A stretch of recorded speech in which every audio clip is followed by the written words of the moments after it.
Aziz kuzatuvchim, assalomu alaykum. Salomatmisiz? Xayrli kun bo'lsin. Charchamayapsizmi dunyo tashishlari bilan? O'ylamang, dunyo tashishlarini hammasi o'tkinchi. Bu dunyoga omonatimiz.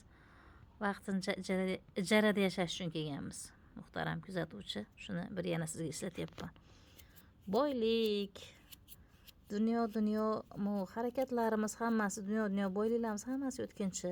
Muhtaram kuzatuvchi, o'z salomatligingizni o'ylang. Bir kun kasal bo'lsangiz, qanaqa dunyoni anaqasi go'zalligi yana bir qadriga yetasiz-ku. Hozir sizga nima demoqchiman, muhtaram kuzatuvchim? Mana hozir plisostdagi mana chang yutgichimiz bor-ku. Mana musirni biz qayergadir anaqa qilib tashqariga olib chiqmoqchi bo'lamiz.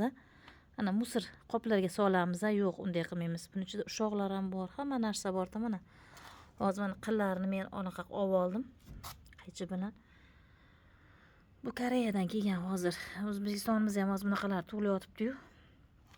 Buni plisostni reklama ham qilmoqchi emasman. Buni hozir yerimni ichiga to'kaman demoqchiman. Bu plisos ichidagi axlatlar ham hammasi bu boyligimiz, o'zimizning boyligimiz. Ko'chaga to'kmang. Bu yeringiz ichiga to'kingda, ana ushoqlarini kengaytirib qo'ysangiz, ana qushlar yesa, yana ham bir savobli ish qilgan bo'lamiz. Baraka toping.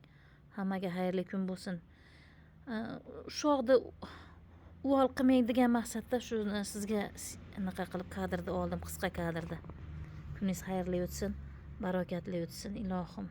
Niyatingizga ayting, nima niyat qilgan bo'lsangiz, u aksini qaytaryapti. Mana axlatni endi to'kmoqchiman. Chang yutgich axlatini demoqchiman. Salomat bo'ling, xayrli kun bo'lsin.